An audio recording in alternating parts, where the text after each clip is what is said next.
Kita baru saja ditunjukkan itu adalah azolla, salah satu tumbuhan yang mempunyai protein yang cukup tinggi dan digunakan untuk digunakan sebagai dedak kepada makanan haiwan.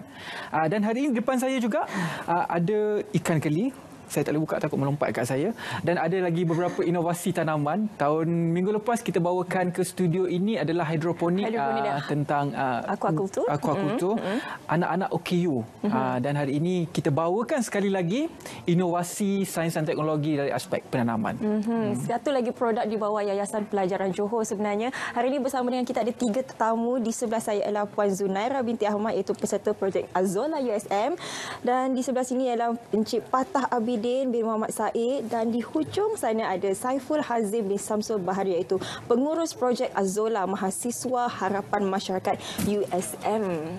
Selamat datang. Tadi Puan cakap dia hanya mampu buat ikan je. Kalau dia buat lembu macam tak kena pula. Pernah dekat Citra Desa Terengganu dulu, memang kita bawakan lembu. Saya pegang lembu dekat depan kamera. Selamat pagi Malaysia. Dia tak ganas, tak apa. Lembu sadar. Mungkin ada nak tahu kenapa kena buat lembu tu, mungkin Puan Azolla.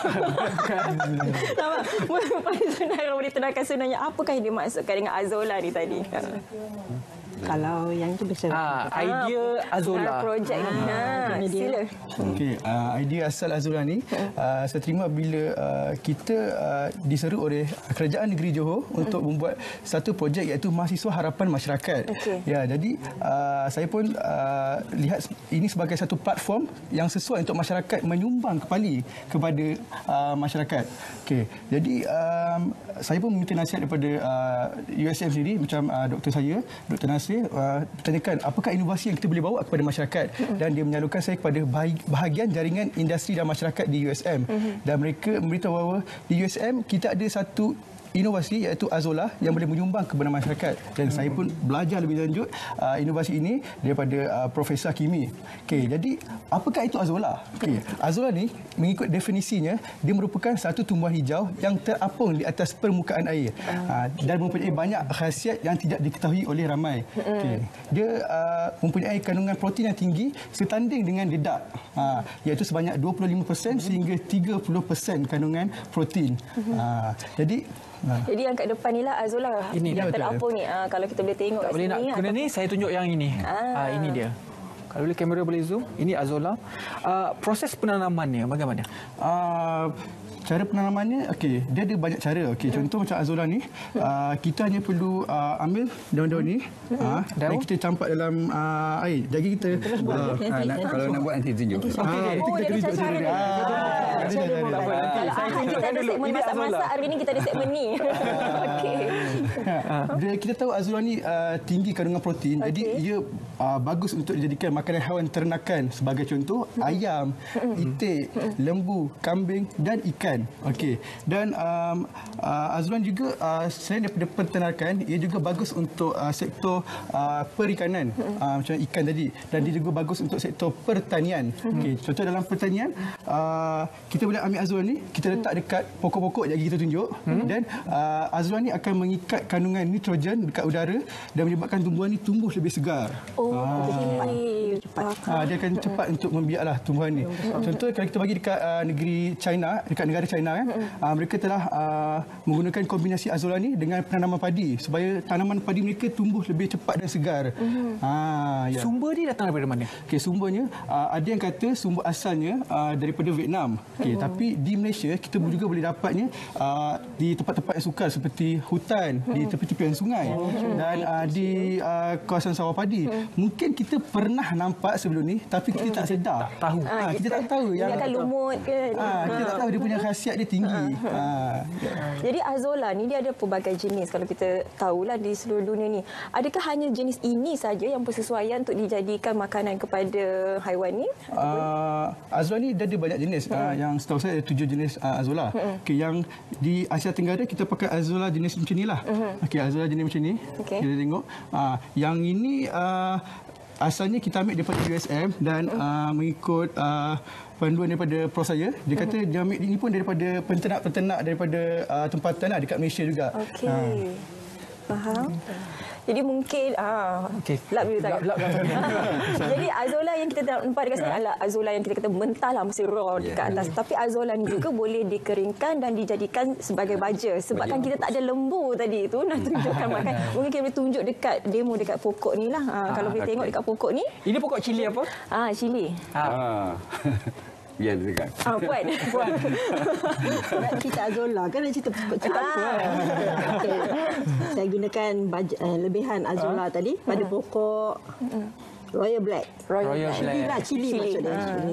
Jadi lebihan yang daripada azola ni tadi, saya akan masukkan dalam ni. Campurkan, jadi dia punya ambil bawah. Tanah akan menjadi lebih subur. Ya, sebab dia mengikat nitrogen tadi.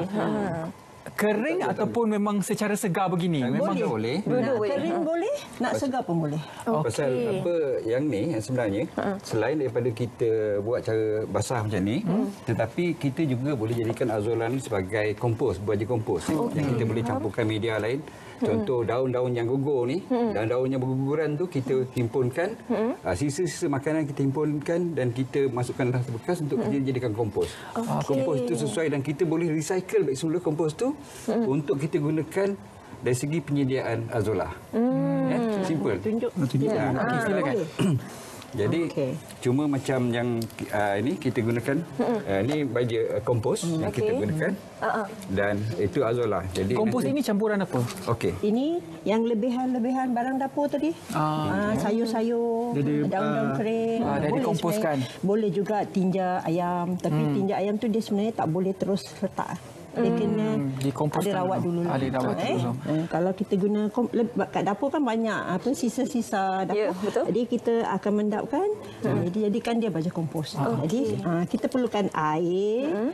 Air yang dalam bekas takungan sebenarnya tak kisah. Bekas besar mana pun tak kisah. Tak Tapi besar, lagi cantik kalau dia punya permukaan luas.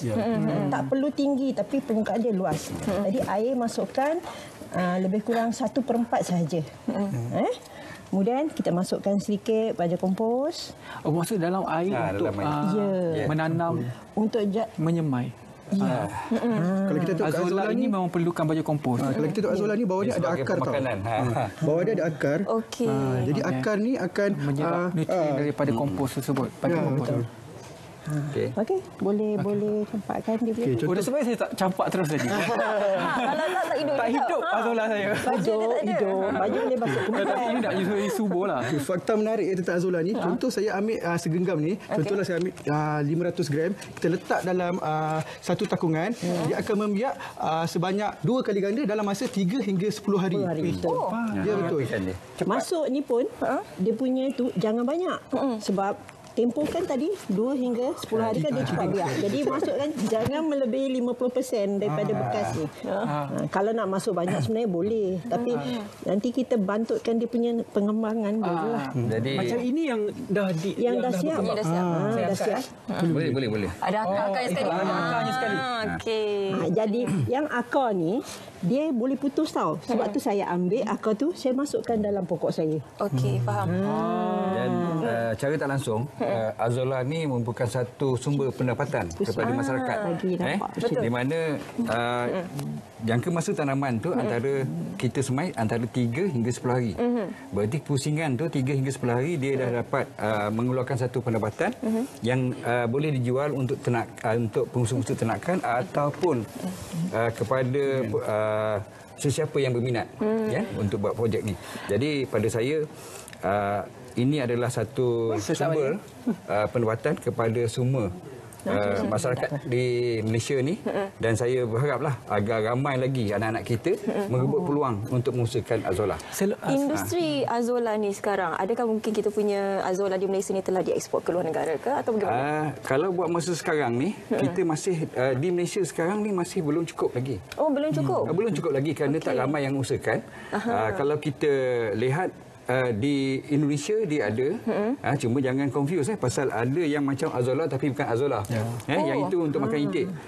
Dan kalau bagi mereka yang usahakan itik, mana ini memang baiklah untuk makanan ni kerana dia dapat menghasilkan telur yang lebih banyak, kerana protein dia tinggi kan.